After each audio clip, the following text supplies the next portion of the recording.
Dosa Yanga, shabiki wa Young Africans, kuyazungumza mengi ya kimichezo. Moja ya kitu ambacho Dosa aliwahi kuzungumza na mimi, aliwahi kusema kwamba mashabiki wa Simba ndio mashabiki ambayo wanaikwamisha timu yao, wao ndio tatizo ndani ya Simba. Jana ametokea kutokea, tuko hapa na Dosa atuambie mtazamo wake kwa yale ambayo ametokea. Dosa, mambo poa? Uko vizuri? Niko njema. Mungu ni mwema, Mungu ni muweza wa kila kitu. Dosa, jana tumeshuhudia purukushani kidogo upande wa Simba kwa Simba. Upande huu press ya kwanza ni Simba, press ya pili ni Simba, lakini vikizungumzwa vitu viwili tofauti. Ulilishuhudia hilo jana? Kwanza ile bato ya hapo jana, mitandao ilichafuka. Kulikuwa na mambo mengi sana ambayo binafsi hayakunifurahisha kama mdau wa mpira. Mambo ambayo ukiangalia kwa undani kabisa yamekwenda kuchafua taswira ya Simba. Mambo ambayo yamekwenda kuondoa ukubwa wa Simba, sifa za Simba. Tanange, ili klabu iwe kubwa imeinclude mambo mengi sana. Moja, ndani ya uwanja; pili, nje ya uwanja. Ndani ya uwanja ni namna timu inavyopata matokeo chanya. Nje ya uwanja ni namna ile atmosphere ilivyokuwa nzuri kwa mashabiki na watu wengine. Lakini kitendo cha jana kimekwenda kuondoa taswira sahihi kwamba Simba sio timu kubwa kwenye bara la Afrika. Kitendo cha jana kimekwenda kuondoa nadharia tulokuwa tunaisema muda mrefu kwamba Simba ni timu kubwa kwenye bara la Afrika. Ukubwa wa Simba unaletwa na utulivu. Lakini kwa kile kilichotokea jana tunajiuliza, je, ile ni Simba? Tunajiuliza kile kilichotokea jana kilipaswa kufanywa na wana Simba? Na kama wamefanya, nini wanahitaji? Ndio pale mimi ninapokuambia sometimes mashabiki wa Simba hawaeleweki wanataka jambo gani. Hawaeleweki wanataka nini. Timu inapofungwa wanakwenda kumwandaki Mangungu. Timu inaposhinda wanaficha hisia zao kwa Mangungu, wanawapa sifa watu wengine. Lakini jana ilikuwa tofauti. Jana walikuja kwa lengo la kumtetea Murtaza Mangungu kama mwenyekiti. Sio dhambi kumtetea Mangungu. Lakini unamtetea Mangungu, unamlinda nani?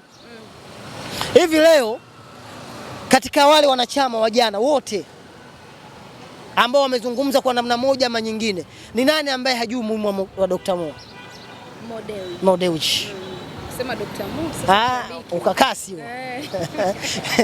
Unajua Dr. ni sifa maalum kabisa. Bahati mbaya sisi mashabiki tunapenda kujipa majina ambayo sio ya kwetu. Lakini ili uitwe Dr., ili uitwe rais, ili uitwe ni mtu fulani, kuna mambo umepitia. Sitaki kusema Mohamed Hamisi sio Dr. Ni rafiki yangu, afu ni mwenyekiti wangu. Yes. Kwa hiyo leo wanachama na mashabiki wa Simba ambao jana wamekwenda kuzua taharuki kwenye mitandao ya kijamii, wote wamesahau kwamba Mangungu alikuwa nani, Mo alikuwa nani. Lakini ndugu zangu, hebu fikirisheni haya matukio. Juzi mashabiki hawa ambao jana walimpiga mabomu Mo Dewji walikutana na Mangungu. Juzi tena walikutana na Jairuti. Jana wanakwenda kwenye vyombo vya habari wanampasua tajiri. Una maana gani Dosa kwenye hiyo mifano kwamba hili hata mtoto mdogo angeweza kuunganisha doti akaona yes, kuna mchezo umechezeka. Hata mtoto mdogo angejua hapa kuna namna, kuna mchezo umechezeka. Lakini kama ni kweli mzee Mangungu amewaita wanachama, kama ni kweli amezungumza nao kwa ajili ya kwenda kusema yale aliyosema, hakufanya jambo zuri. Tunamheshimu sana Murtaza Mangungu kwa utumishi wake ndani ya serikali, lakini pia ndani ya Simba kwa namna alivyoiendesha Simba mpaka pale ilipofika. Kama ni kweli kawaita wale, hakutenda jambo zuri. Ni lazima wakae mashabiki wa Simba wajue wao kama mashabiki kwanza wanahitaji nini kwenye timu yao. Wakae viongozi wao kama viongozi wajue wanahitaji nini kwenye timu yao. Hivyo wanavyokwenda hivi, mimi neno rahisi naweza nikasema wanaondoa sifa za Simba, wanaondoa ukubwa wa Simba kwenye bara la Afrika. Tuje sasa hapo jana tumeshuhudia bato mbili. Upande huu ambao umewataja kina Dr. Mohamed Hamisi, JB 64, Mnandi JR, mchungaji wa Simba na wengine pia. Wote walikuwa wanamzungumzia na kumpamba Murtaza Mangungu. Lakini tukatoka pale tukakutana na bato ya pili. Hii inaongozwa na Shabani Mpira Pesa, akiwepo Muhindi wa Simba, kuna yule mama wa Simba na baadhi yao wengine kuna wazee walikuwepo pale, Malinyi, Mwaipaya, wote walikuwepo pale. Hao nao walikuwa upande wa Mo Dewji. Hii ina maana gani kukuta timu moja inagawana upande, mashabiki wale wa Simba lakini wanajigawa upande? Shida kubwa. Na shida ni ile ile. Mashabiki wameacha misingi yao mama ya kuipambania timu, wanawapambania watu. Mimi nilishakuambia basi mpaka mashabiki wenzangu wa Yanga. Leo mnapokwenda kumwekea mapambio mtu, kuna siku huyu mtu ataondoka. Mtampambia nani? Plan. Kesho ataondoka. Na story hivi vilabu ni fupi. Simba 36, Yanga 35. Kwa hiyo unajiuliza tangu 36 35 wamepita watu wangapi? Lakini klabu imebaki kama klabu. Sasa na wenzangu wa Magomeni wanamkingia kifua Mo Dewji, wanampiga Mangungu. Hawa huku wanamkingia kifua Mangungu, wanampiga Mo Dewji. Sasa unadhani mashabiki hawa, timu ikicheza kwenye uwanja Benjamin Mkapa, alafu hao wote wakikuwepo, timu ikapoteza mchezo, itakuwaje? Na ndio maana sometimes tunasema kwenye mechi za Simba ni bora polisi wawe wengi kuliko mashabiki. Kwenye mechi za Simba bora polisi wawe wengi kuliko mashabiki na wanachama. Kwa nini? Watakuja kuuana. Kwa taswira tulionyeshwa jana, ni dhahiri shairi mashabiki wa Simba wenyewe kwa wenyewe hawaelewani. Kwa hili lazima jeshi la polisi wakae waangalie kwa umakini sana nini hatima ya hawa watu. Tumeshuhudia shabiki mmoja juzi anataka kupigwa na mashabiki wenzake. Heshima kubwa kwa jeshi la polisi. Tumeshuhudia juzi kiongozi mmoja anataka kupigwa na mashabiki. Heshima nyingine inaenda kwa nani? Kwa jeshi la polisi. Kwa hiyo kwa namna wanavyoenda mashabiki na wanachama wa Simba, kuna haja mechi zijazo polisi wao ndio wanaenda kuwashangilia kuliko wenyewe kwenda kushangilia timu yao. Ambapo mapolisi mashabiki wa Simba wowote tu. Ndio waende uwanjani. Yaani wachukuane wowote tu. Yaani waamue tu polisi, wewe ni wa Yanga utakape support mwenzako. Mimi wa Simba tu nikashangilia timu yangu. Yes. Lakini wakiachiwa mashabiki kwa mashabiki kwenda uwanjani, hii itakuwa ni vita yenyewe kwa wenyewe. Watamalizana. Watauana. Wataumizana. Na tutakosa watu wa kujivunia kesho na kesho kutwa. Wamefika pabaya. Lakini nimependa namna Simba ilivyokuja na taarifa mbili tofauti. Taarifa kubwa ambayo mimi kama binafsi imenivutia ni ile taarifa iliyokwenda jeshi la polisi likawakamata wale wote waliohusika. Una support kwenye hilo. Lazima papatikane suluhu. Lazima papatikane suluhu. Vilabu hivi vimetengenezwa kwa maslahi mapana ya nchi, sio kwa maslahi mapana ya kwao. Kwa hiyo kama jeshi la polisi lisipoingilia kati haya mambo yanavyoendelea, kesho na kesho kutwa utasikia yule hayupo, yule hayupo, yule hayupo, yule hayupo. Tumechoka. Kila siku wao. Hivi kuna timu ambayo imesajili vibaya kama sisi? Mtanange, sisi tumesajili wachezaji 8 kwenye dirisha dogo. Wangapi wamebaki? Dirisha kubwa. Wamebaki wangapi? Wachache. Mlicheka karibu wote. Tunapiga kelele? Mko kimya, maingizo mapya yameingizwa. Tunapiga kelele? Sijasikia. Huu ndio ukubwa wa klabu. Tumeleta wachezaji hawajafiti, tumeondoa kimya. Maisha yanafanyaje? Yanakwenda sio wao. Yaani ifikie kipindi mashabiki na wanachama wa Simba wabadilike. Hawawezi wakaenda hivyo wanavyokwenda wao. Bila hivyo tutapoteza ndugu zetu. Bila hivyo tutapoteza jamaa zetu. Dosa, Simba inakuja kwenye huu mpasuko ambao mara ya kwanza tulikuwa tunasikia tetesi tu kwamba ndani ya viongozi kuna mgawanyiko, na hiki ambacho kimetokea, baadhi ya mashabiki kuonekana kwa upande huu na huu. Hii imekuja kudhihirisha wazi kwamba ndani ya viongozi wa Simba kuna mgawanyiko mkubwa, maana kuna kitu ulizungumza pale. Hawa watu wamepata wapi mamlaka ya kwenda kuzungumza hadharani? Umesema kwamba waliitwa na Murtaza Mangungu mara akaonekana na Jerut. Inasemekana. Inasemekana waliitwa na inasemekana kwenye kile kikao chao walichukua 50K. Walichukua 50K. Kwenye hicho kikao. Walichukua 50K. Kwa 50 Mangungu apepewe. Mmoja katika mashabiki anasema hakuna haja ya kuweka uchaguzi, Mangungu anatosha. Mitano tena. Wakati yule alosema maneno hayo, ile ndo alotoka na upanga akasema hivi, ukija uwanjani utoki. Mmesahau nyinyi? Wazee wakamwambia hapana, hii kauli yako ni ngumu. Njoo kwanza upumzike shimoni. Wakamtia rumande. Jana anakwenda dharani anasema hakuna haja kufanya uchaguzi, kwanza uchaguzi ni hasara. Mitano tena Mangungu pepewe. Kweli? Na wewe umemwekea tu maiki namna anavyosagaza, wewe unashangilia tu. Mimi kazi yangu. Kwa hiyo kazi yako kupeleka habari nzuri na habari mbaya. Kuna habari nyingine chuja malaika. Kwani tupe? Tupa tu habari kama zile. Sasa anasema klabu hahitaji uchaguzi. Kwanza ni kuidharau katiba ya Simba. Yoyote alosema kwamba Simba hahitaji uchaguzi kwa sababu uchaguzi ni hasara, ameidharau na amenajisi katiba ya nani? Ya Simba. Na huyo hastahiki kuwa mwana Simba. Hastahiki kuwa shabiki wa Simba. Ni mmekaa tu mnaangalia macho. Mmoja anakwenda mbali anasema anaishi Mbagala. Anamwambia Mo nakupa masaa 72. It's too much sasa. Na nyinyi mmeenda kuweka tu hivi. Wakati Mo kuna kipindi alipotea, serikali nzima ilihaka kumtafuta. Wewe unakaa Mbagala unakula na nini, ukamwambia Mo masaa 72. Tajiri anapewa saa 72. Hivi amebakia masaa mangapi kwa? Uhuru ule amepata wapi? Amebaki masaa ngapi? 20 amebaki. Uhuru ule mimi nimejiuliza amepata wapi yule kijana? Na nyinyi mmemrekodi mmeleta. Si mnamchongea yule? Hivi kwa mfano yule kijana alompa masaa 72 Mo Dewji, kesho asipoonekana nyinyi wana habari mtasaidia nini? Kwani si maoni yake? Yaheshimiwe? Au yalindwe? Haya Mo masaa 72 ya kuonekana. Yule kijana anaenda kumtolea wapi Mo? Dubai. Sio mchezo. Sio mchezo, ila mimi kama shabiki wao ambaye sometimes napenda namna timu yao wanavyocheza. Nao natamani ya mambo yaishe.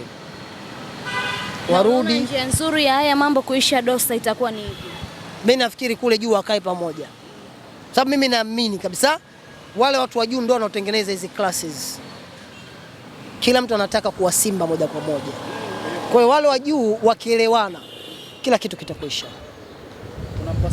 Hicho ndio kikubwa. Mkubwa, yes. Kila kitu kitakuwa sawa. Vinginevyo tutakwenda kuyashuhudia haya siku. Na sasa hivi uzuri wa sasa hivi vyombo vya habari ni rahisi. Huyu mwenzake akiongea na mwenzake anaenda kutafuta, mimi na mimi naongea. Kwa hiyo kama wasipokaa pamoja, kama wasipoelewana, kila familia itamtafuta mtoto wake. Tumesikia mengi kuhusiana na masuala ya Mo Dewji ambapo yaliorodheshwa na hawa influencer. Kuna kitu tumekutana nacho kwamba Mo anaidai Simba takriban bilioni 87. Ndio hasira zingine za wanasimba zimeibuka. Mimi bahati nzuri sio mwana mathematical. Lakini hata hivyo naamini Mo anawadai Simba. Sio mwana mathematical. Yes. Lakini naamini Mo anawadai Simba. Mo anawadai Simba. Sababu wao kama Simba ndio walompa dhamana Mo awe mwekezaji wao. Atoe pesa. Na katika speech yoyote ambaye Mo amezungumza anadai Simba, hakuna kiongozi yote aliyokwenda pale akakataa. Hakuna CEO kukataa. Mwenyekiti wa klabu hajakataa, lakini mpaka wale wengine wa bodi nyingine pia hakuna hata mmoja aliyokataa. Kwa hiyo kama ukimya wao uliendelea vile, ni dhahiri shairi Mo anawadai Simba. Lakini Mo hakutaka lazima alipwe. Mo mapenzi yake na Simba yapo tangu utotoni. Mo anakwenda mbali anasema moja timu ambayo nilinunua na kuipenda kwenye moyo ni Simba. Kwa hiyo anafanya kazi na Simba kwa moyo. ila akipiga mahesabu anaona ametumia kama bilioni 80 na ngapi? 87. Lakini hajawadai. Lakini nyinyi mashahidi, uwekezaji wa Mo ndani ya Simba umewalipa kiasi kikubwa. Leo tunapowazungumzia Simba kwenye Afrika hii, tunamzungumzia Mo Dewji. Mo Dewji ndio kamleta Chama. Mo Dewji kamleta Miksoni, Rally Bwalia. Lakini Mo Dewji kwa mchango wake wa dhati amefikisha Simba robo finali zaidi ya mara 5 kwenye nchi. Hakuna. Leo mtu anakwenda pata ujasiri anakuambia Mo atuachie timu yetu, Mo tapeli. Kwanza ukinywa Mo Extra ina madhara. Na nyinyi mkapandisha vile vile. Haya madhara yanasubiriwa sasa. Yaonekana. Lakini mimi binafsi kama watani zangu na waombea dua wakae vizuri, waelewane, tuendelee kucharuana kwenye mitandao. Dosa, kesho tuzungumze, ni siku ya ligi ya mabingwa barani Afrika. Young Africans mnashuka dimbani, lakini mnyama Simba ambaye tayari amepoteza matumaini ya kwenda hatua ya robo finali mapema kabisa mishale ya saa 1 naye pia atashuka dimbani. Tuzungumzie mchezo wenu dhidi ya FAR Rabat. Utaenda kuwa ni mchezo aina gani, na ni mchezo ambao una maamuzi makubwa kwa upande wa Young Africans kuona dira ya kwenda hatua ya robo finali? Mchezo ni muhimu sana kwetu. Ni mchezo ambao wachezaji wanapaswa kujua kwa nini wako Yanga. Ni mchezo ambao viongozi wanapaswa kuangalia upande wa pili hali inayoendelea. Leo inawezekana kuna baadhi ya wachezaji, baadhi ya viongozi hawajui nini sosi ya mgogoro wa upande wa pili. Lakini mimi kwa utashi wangu mdogo, mimi naamini ni matokeo ndio yalopelekea vile. Matokeo mabovu. Yes. Kwa hiyo ili Yanga nao wawe salama, tuwe salama, turinge, ni lazima tupate matokeo hapo kesho. Vinginevyo maisha ya Doto na Kura hayatofautiani. Maisha ya Doto na Kura hayatofautiani. Kama mtarudi kule kule. Kwa shida ni matokeo mabaya ndio yanaibua mambo mengine yote. Kwa hiyo wachezaji wazawa wa Yanga wanapaswa kuambia wachezaji wageni, jamani, kile kinachotokea upande wa pili sababu ni matokeo. Lakini tabia ya mashabiki wale na mashabiki wetu zinafanana. Nini tufanye? Lazima wakaze misuli. Vinginevyo hapa tukishapigwa kwanza huyu mwenye migogoro kwa atasahau migogoro yake. Itakuwa sherehe. Itakuwa sherehe. Hatuombei ile litokee. Lakini tumepigwa. Ujue ile migogoro ya kule. Hatumtaki Mo, hatumtaki Mangungu. Mangungu apepewe. Yote nasaulika. Ghafla unaungana. Itaibuka hivi sasa. Yote. Lipi litaibuka sasa? Huku kwetu pata waka moto. Kwa sababu haiwezekani tumesajili zaidi ya wachezaji 30. Tena wachezaji wenye uwezo mkubwa, alafu timu msimu wa pili mfululizo tunakushinda kuna robo finali. Hilo jambo halitosameheka. Lakini makundi ndio target ya timu yenu. No. Kwa level tulofikia sisi, makundi ni kichochoro, tunakwenda kujiegesha. Lakini plani ni siku moja sisi tucheze finali ya CAF Champions League. Kwa hiyo wachezaji hili walichukue, wasishangilie kule.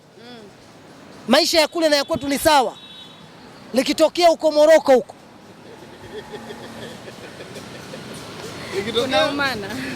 likitokea huko Moroko huko, tunaomba tushinde. Tajiri ameweka milioni 500 Dosa kama motisha. Tunaomba tushinde. Mimi naamini unaweza ukaweka pesa, lakini kama akili ya Max Nzengeli haitokuwa sawa sawa tushinde. Kama akili ya Diarra haitokuwa sawa sawa hatutoshinda.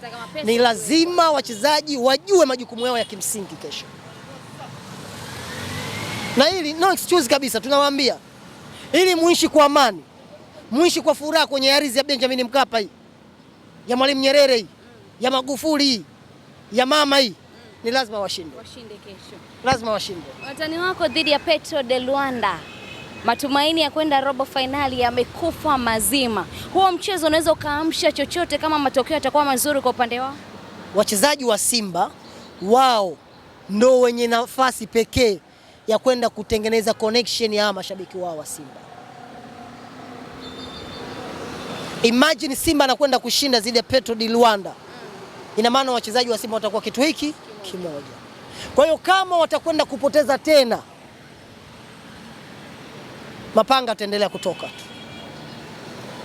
Kwa hiyo mimi nawaombea dua kwanza washinde, ili angalau wapate sehemu ya kuweka sura zao. Unaombea angalau washinde, wapate sehemu ya kuweka sura zao. Mchezo kesho. Wana nyakati ngumu, wana nyakati mbaya, wana nyakati ambayo timu yoyote kutoka nchi ya watamani kuifikia ile nyakati. Michezo minne na alama moja. Wao wenyewe hawajawahi kupata tangu wanazaliwa. Sisi tushawahi kupata, ila wao hawajawahi. Wao hawajawahi. Historia mbovu wameitengeneza msimu huu. Kwa hiyo wao wachezaji wanaweza kwenda kuwasimamia mashabiki wao kuwafanya kitu hiki kimoja, lakini washinde. Wakifungwa, pacha wa Simba atatoka na panga lake. Mchungaji na atatoka na panga lake. Yule mtoto wa Kitanga Sefu yule naye atatoka na panga lake. Itakuwa ni vice versa. Lakini yote timu zote mbili naziombea dua zishinde inshallah kwa Mwenyezi Mungu. Tuna mchezo muhimu zidi ya Farabati, wachezaji wakijituma, wakipambana, tusiposhinda tunaokota alama moja, safari robo finali inatuhusu. Asante Dosa. Ubarikiwe sana.